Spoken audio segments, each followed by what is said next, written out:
ಏನು ದ್ವೇಷ ಭಾಷಣದ ಮಸೂದೆ 2025 ಹೇಟ್ ಸ್ಪೀಚ್ ಬಿಲ್ ಇದರ ಬಗ್ಗೆ ಸದನಕ್ಕೆ ತಾವು ತಂದಿದ್ದೀರಾ. ನನಗೆ ಅನಿಸಿರೋ ಪ್ರಕಾರ 75 ವರ್ಷ ಸ್ವಾತಂತ್ರ್ಯ ಆದ್ಮೇಲೂ ಕೂಡ ಯಾವುದೇ ಕಾನೂನು ತಜ್ಞರಿಗೆ ಬರೆದಂತ ಒಂದು ಜ್ಞಾನ, ಆಲೋಚನೆ, ದುರಾಲೋಚನೆ ಅಂತ ಹೇಳ್ಬಾರ್ದಲ್ಲ, ಇಲ್ಲ ಆಲೋಚನೆ ನಮ್ಮ ಡಾಕ್ಟರ್ಗೆ ಯಾಕೆ ಬಂತು? ಡಾಕ್ಟ್ರು ಹೃದಯವಂತರು ಅಂತ ನಾವು ತಿಳ್ಕೊಂಡಿದ್ದೀರಿ. ನೀವು ಪಕ್ಕದ ಹಿಂದೆ ಕಿವಿ ಬಂತಲ್ಲ, ಅಲ್ಲಿಂದ ಏನಾನ ಬಂತ ಇದು ಅಂತ ಹೇಳಿ, ಅಲ್ಲಿಂದ ಏನಾನ ಬಂತ ಅಂತ ನೀವು ನಾವೆಲ್ಲ ಹೃದಯವಂತ ತಿಳ್ಕೊಂಡಿದ್ರಿ. ಇದು ಹೃದಯವನ್ನ ಹಿಂಡೋ ಅಂತದ್ದು.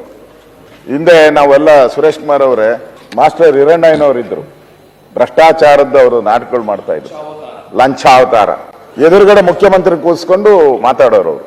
ಡೆಮೋಕ್ರಸಿ ಟಿಕೆಟ್ ತಗೊಂಡು ದೇವರಾಜ ಅರಸು ಕೂತ್ಕೊಂಡಿದ್ರು ಅನ್ಸುತ್ತೆ, ಅವ್ರು ಬರ್ದಿದ್ದಾರೆ ಅವ್ರ ಪುಸ್ತಕದಲ್ಲಿ. ಅದಾದ್ಮೇಲೆ ಅವ್ರನ್ನ ಹಿರಣ್ಣಯ್ಯ ಕರೆದು ಅವ್ರ ಜೊತೆ ಕಾಫಿ ಕುಡಿದ್ರು. ಅಷ್ಟು ಟೀಕೆ ಮಾಡಿದ್ರು, ಅಷ್ಟು ಟೀಕೆಗಳನ್ನ ಮಾಡಿದ್ರು. ಮಾಡಿದಂಥದ್ದಕ್ಕೆ ಸಹಿಷ್ಣುತೆ ಬೇಕದಕ್ಕೆ.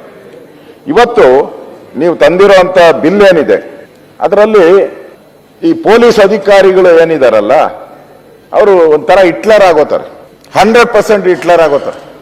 ಏನೇನ್ ಪದ ತಂದಿದ್ದಾರೆ ಅಂದ್ರೆ ಮಾನಸಿಕ ನೋವು, ಅವನು ಏನಕ್ಕೆ ನೋವು ತಗೊಂಡಿರ್ತಾನೋ ಗೊತ್ತಿಲ್ಲ, ಮಾನಸಿಕ ನೋವು, ದ್ವೇಷ ಭಾವನೆ, ಈ ತರದೆಲ್ಲ ಪದಗಳನ್ನ ಉಪಯೋಗ ಮಾಡ್ಕೊಂಡಿದ್ದಾರೆ.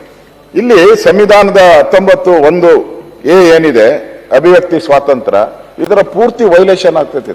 ಆ ಸ್ವಾತಂತ್ರ್ಯನೇ ವೈಲೇಷನ್. ಹೇಳಿದ್ರು ಚಿತ್ರ ಅಂತ, ಇನ್ಮೇಲೆ ಕಾರ್ಟೂನು ಯಾರು ಬರೆಯಂಗಿಲ್ಲ, ನೀವ್ಯಾರು ಅದು ಕಾಲಂ ನೋಡ್ತಾ ಇರ್ತೀನಿ ನಾನು, ಇದೆಲ್ಲದರಲ್ಲೂ ಕಾರ್ಟೂನ್ಗಳು ಬರ್ತಾ ಇದೆ. ಕೆಲವು ಪತ್ರಿಕೆಯವರು ಸತತವಾಗಿ 75 ವರ್ಷದಿಂದ ಕಾರ್ಟೂನ್ ಹಾಕೊಂಡ್ಬರ್ತಾ ಇದೆ. ಇನ್ಮೇಲೆ ಕಾರ್ಟೂನ್ ನೋ ಕಾರ್ಟೂನ್ ಆಗ್ಬೋದು, ದ್ವೇಷ ಆಗ್ಬಾರ್ದು ಅಷ್ಟೇ. ಏನ್ ದ್ವೇಷ ಅದರಲ್ಲಿ ಮಾಡೇನೆ ಹಾಕೋದು. ಇವಾಗ ಹೇಳಿದ್ರಲ್ಲ ವಿರೋಧ ಪಕ್ಷನ ಮುಗಿಸ್ತಾರೆ ಅಂದ್ರೆ ಅದು ತಪ್ಪು ಅಂದ್ರು, ಅಲ್ಲಿ ಕರೆಕ್ಟಾಗಿ ಹೇಳಿದ್ರು ಅವರು. ಇಲ್ಲಿ ಪತ್ರಿಕಾ ಸ್ವಾತಂತ್ರ್ಯದ ಬಗ್ಗೆನೂ ಮಾತಾಡಿದ್ದಾರೆ.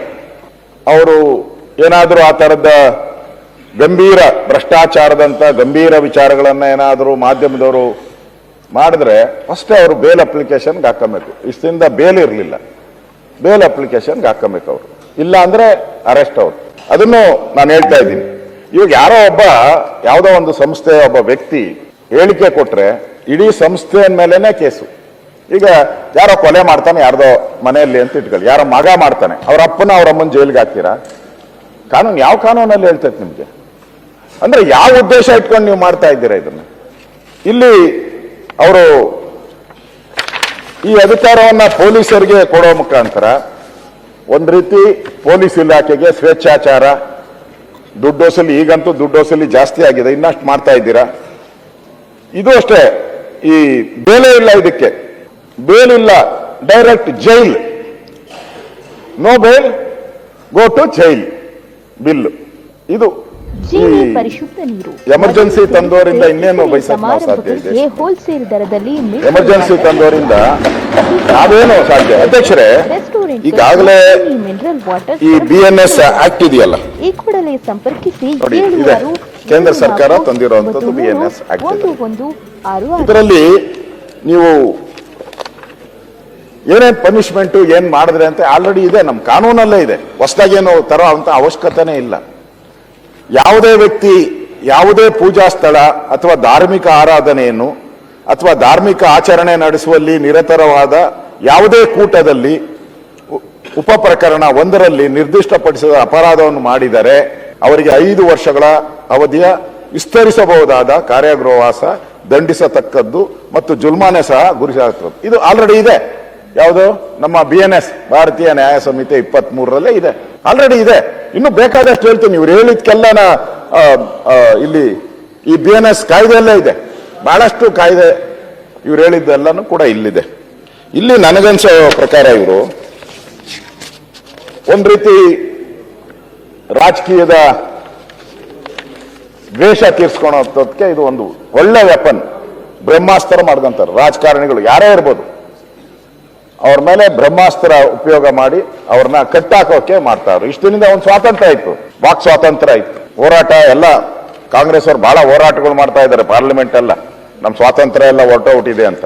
ಇಲ್ಲಿ ನೀವೇನ್ ಮಾಡ್ತಾ ಇದ್ದೀರಾ? ಮತ್ತೆ ಎಮರ್ಜೆನ್ಸಿ, ಪತ್ರಿಕಾ ಎಮರ್ಜೆನ್ಸಿ, ಒಂದ್ಸರಿ ಪತ್ರಿಕೆಯವರೆಲ್ಲ ಜೈಲಿಗೆ ಹೋಗಿ ಬಂದಿದ್ದಾರೆ, ಎಲ್ಲರೂ ಕೂಡ ಎಮರ್ಜೆನ್ಸಿಯಲ್ಲಿ ಒಂದ್ಸರಿ ಜೈಲಿಗೆ ಹೋಗಿದ್ದಾರೆ. ಮತ್ತೊಂದ್ಸರಿ ಇದನ್ನ ಕಳ್ಸೋದಕ್ಕೆ ನಾವು ಇರ್ತಿರೋದ್ರ ಜೊತೆ, ಯಾಕಂದ್ರೆ ಫಸ್ಟ್ ನಾವು ಓದ್ತೀರಿ, ಹಿಂದೆ ನೀವು ಬರೆದವರು ನೀವು ಹೋಗ್ಬೇಕಾಗ್ತದೆ ಎಲ್ಲರೂ ಕೂಡ. ಅದರಿಂದ ಇಲ್ಲಿ ನನ್ಗನ್ಸ್ತತೆ ಅಲ್ಟಿಮೇಟ್ ಆಗಿ ಏನು ಅಶ್ವತ್ಥನಾರಾಯಣ ಅಲ್ಟಿಮೇಟ್ ಆಗಿ ವೋಟ್ ಬ್ಯಾಂಕ್ ರಾಜಕಾರಣ ಅಷ್ಟೇ. ವೋಟ್ ಬ್ಯಾಂಕ್ ಯಾರನ್ನೋ ಸಂತೃಪ್ತಿ ಮಾಡಕ್ಕೆ ಯಾರನ್ನೋ ಜೈಲಿಗೆ ಹಾಕೋದು, ಅದನ್ನ ವೋಟ್ ಬ್ಯಾಂಕ್ ರಾಜಕಾರಣ ಮಾಡ್ಕೊಳಕ್ಕೆ ನೀವು ಹೊರಡಿಸಿದ್ದೀರಾ. ಜೀನಿ ಪರಿಶುದ್ಧ ನೀರು, ಮದುವೆ ಸೇರಿದಂತೆ ಇತರೆ ಸಮಾರಂಭಗಳಿಗೆ ಹೋಲ್ಸೇಲ್ ದರದಲ್ಲಿ ಮಿನರಲ್ ವಾಟರ್ ಲಭ್ಯ. ಸೂಪರ್ ಮಾರ್ಕೆಟ್, ಹೋಟೆಲ್, ರೆಸ್ಟೋರೆಂಟ್ಗಳಿಗೂ ಜೀನಿ ಮಿನರಲ್ ವಾಟರ್ ಸರಬರಾಜು ಮಾಡಲಾಗುತ್ತೆ. ಈ ಕೂಡಲೇ ಸಂಪರ್ಕಿಸಿ 7624931166.